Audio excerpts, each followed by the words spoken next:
don the get-up again in 2012. Was it for the Make-A-Wish Foundation? Yeah.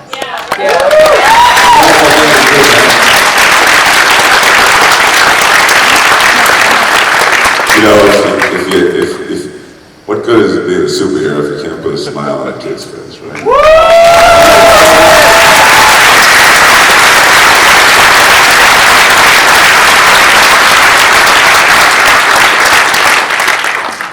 Getting back to Sons of Anarchy for a moment.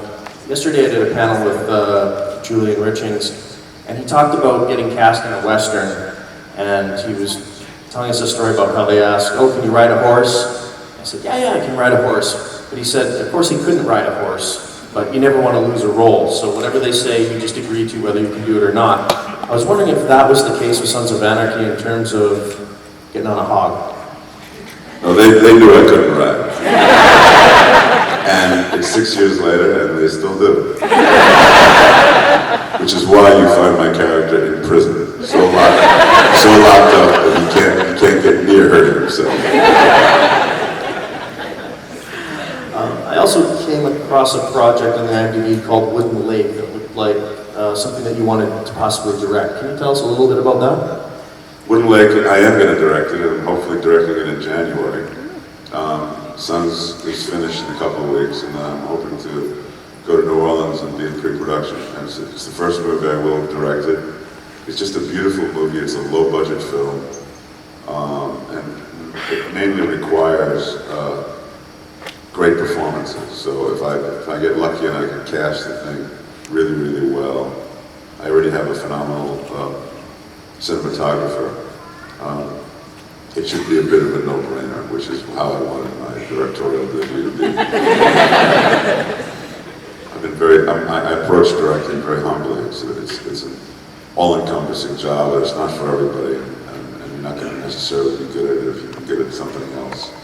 So, but I'm hoping to do it. It's a beautiful story. If I'm able to bring it to the screen, I look forward to coming back and talking to you guys about what you thought of it.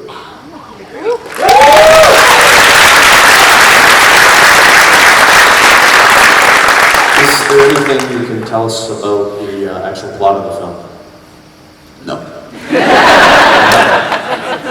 Okay. The film doesn't have much of a plot. It's what makes it beautiful. I don't like plot-heavy movies. I like character-driven pieces. I like stories that you get involved in the idiosyncrasies and the behavior of the community. And that's what this is.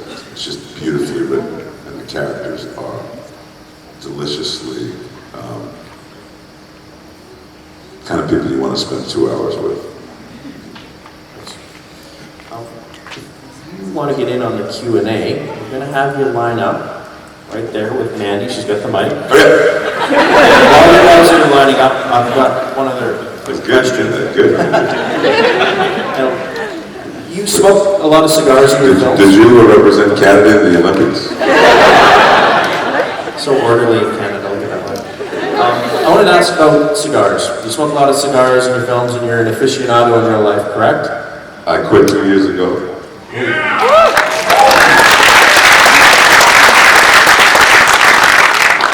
I made a deal I met my doctor when I was about 40, and the reason he became my doctor is because I said to him, "You're going to tell me I need to quit smoking?" He goes, "No, in your line of work, I'm going to tell you you need to smoke more.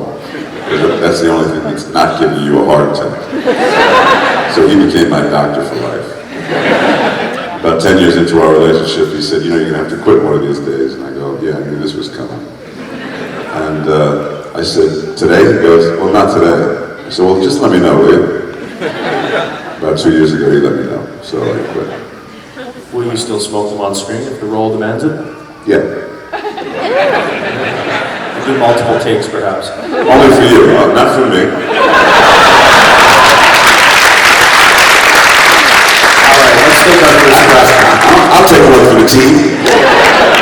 Attaboy. Do it for the people, sir. First of all, if Ben Affleck can direct a film, I'm certain you're going to do a great job. Okay. I just wanted to ask you, you know, we all love watching you kick butt. Nothing makes me happier than seeing you punch someone in the face. But I would like to know, you... Can I get your phone number? I still have that 20. Anyway, I was wondering what sort of role you actually like to do. Do you like to do stuff we want to see you do, or what do you do to please yourself?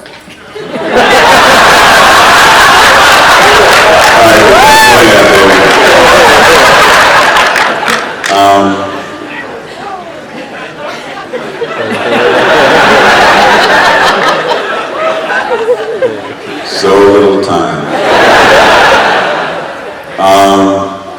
I've played, every character that I played, pretty much 98% was because I loved what I read on the page.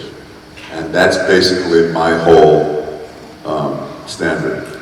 If I was reading a script and the material is original and the world is not anything I've ever seen before and not predictable, and then we get to the character that they're looking for me to play, and I go, this guy's interesting, I've never played anything like this before, I'm in.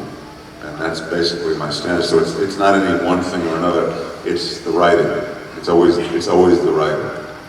And I become a complete freak for the process of screenwriting.